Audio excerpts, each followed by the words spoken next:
Kamakailan lamang nakareceive po tayo ng isang request from one of our followers. Nagmuha daw tayo ng video ukol sa isinampang complaint ng 18 Marines sa Office of the Ombudsman. Ang kaugnayan nito doon sa mga huling pahayag ni Ombudsman na tila ba dinidiscredit niya na ang salaysay ng mga Marines. At ano ang relasyon nito doon sa ICC investigation na naganap dito sa Pilipinas sa may partisipasyon ni Boying Remulla. Ito po muli si Attorney Michael Perario, pag-usapan natin yan. Kamakailan lamang nga, formal lang isinampa ng mga 18 Marines sa Office of the Ombudsman ang kanilang affidavit na naglalaman ng mga ebidensya at reklamo ukol dito sa pagdidistribute ng mga mali-malitang mga pera. At parang kahapon lamang lumabas itong si Boying Remulla sa isang press conference. At ang kanyang sinasabi ay itong mga nagrereklamo na ito ay nagkikreate lamang ng political tipping point. In other words, parang they're here for destabilization. Now, that statement of Boying Remulla is very strange kasi the complaint is still pending before him. Wala pa nga siyang disposition. Ang sinabi lang niya, inutusan daw niya si Attorney Baligod na mag-file ng 18 hiwa-hiwalay na affidavit. At I don't know kung formal niyang ginawa yon through an order o ginawa lang niya sa pamamagitan ng press conference. Kasi si Boying parang ang hilig niya sa ganito. Wala pa siyang formal order na uuna yung press conference niya.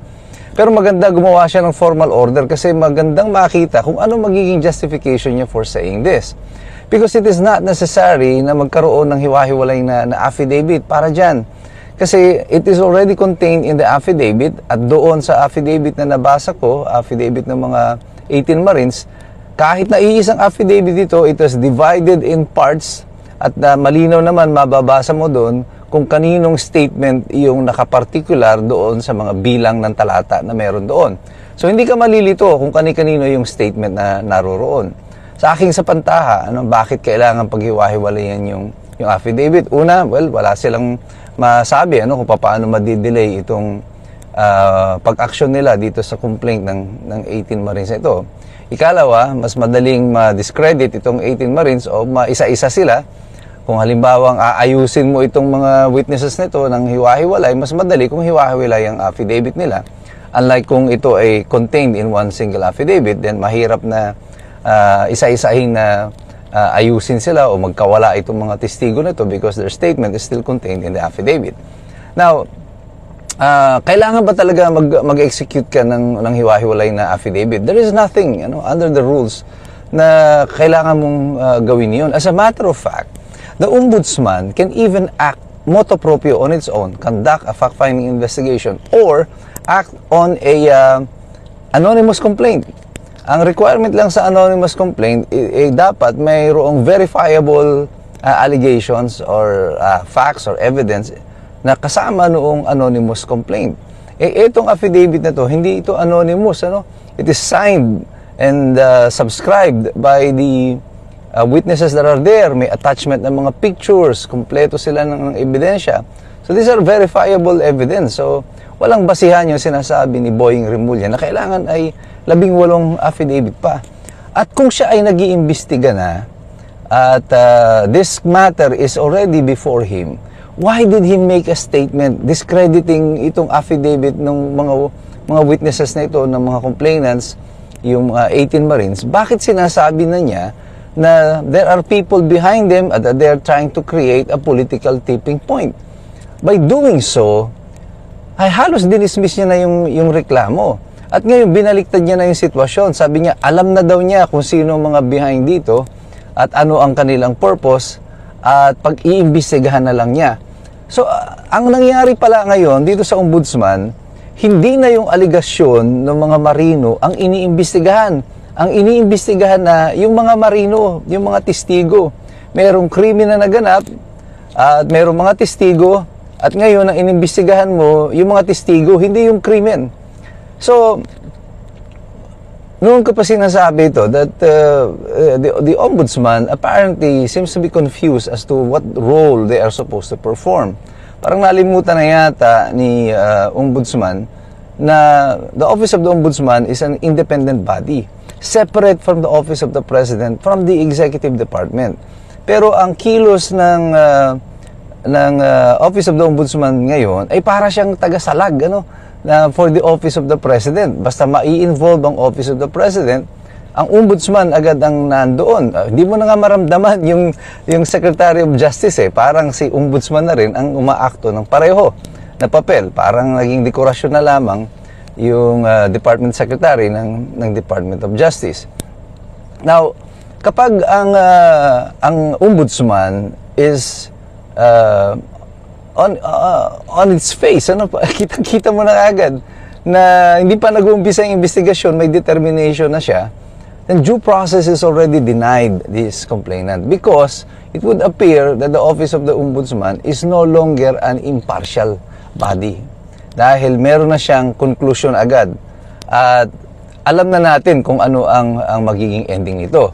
Isa pa, dito sa complaint na ito, nabanggit ang pangalan ni Ombudsman Remulla. At yun nga yung sinasabi ko noon, paano ngayon ito? Kasama siya doon sa binabanggit doon. Alang nga namang sabihin niya, syempre totoo yan.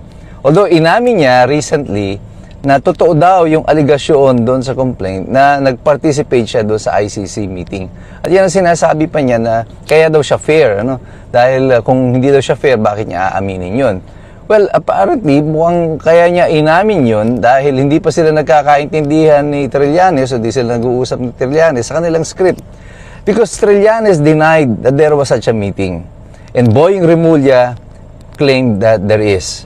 So, sino sa kanila ni Trillanes na nagsisinungaling? Si Trillanes ba o siya? O pareho sila nagsisinungaling? But here is one thing that everyone must remember and consider. Nung investigasyon sa Senado, tinanong ni Amy Marcos si Boying Remulla regarding the relationship with the ICC and their cooperation. At sinabi niya, they never cooperated with the ICC, they never extended help to the ICC, and that their dealing with the ICC is always at arm's length. Medyo may distansya. Ibig sabihin, parang hindi sila kailanman naging close with the ICC.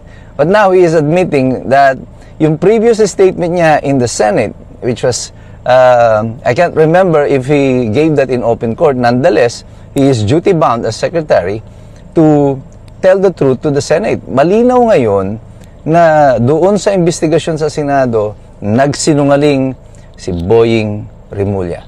And here is our situation right now. We have an ombudsman na tuwang-tuwa pa or very proud of the fact na siya ay nagsinungaling. At ngayon, parang sinasabi niya lang sa atin, so nagsinungaling ako, so what? Diba? That happens. At tinatanong nga siya noon, tungkol doon sa kanyang cooperation sa ICC. Sabi niya noon, noong 2022, 2023, earlier part of 2023, hindi sila makiko-cooperate sa ICC. And then bigla silang nakiko-cooperate. And ngayon, inaamin niya siya ay nakipag-meeting. So noon pa lang nagsisinungaling na siya at nagsisinungaling siya until today. So, paano natin siya paniniwalaan kung openly ay sinasabi niya, oo, sinungaling ako, and then so what? Diba? Nagsinungaling ako. And this is the type of government that we are facing right now. Mayroong gobyernong na parang kahit na mali sila, wala tayong magagawa. We just have our a problem right now, na hindi na malaman ngayon ng mga 18 Marines saan ba sila pupunta? Saan sila tutungo ngayon?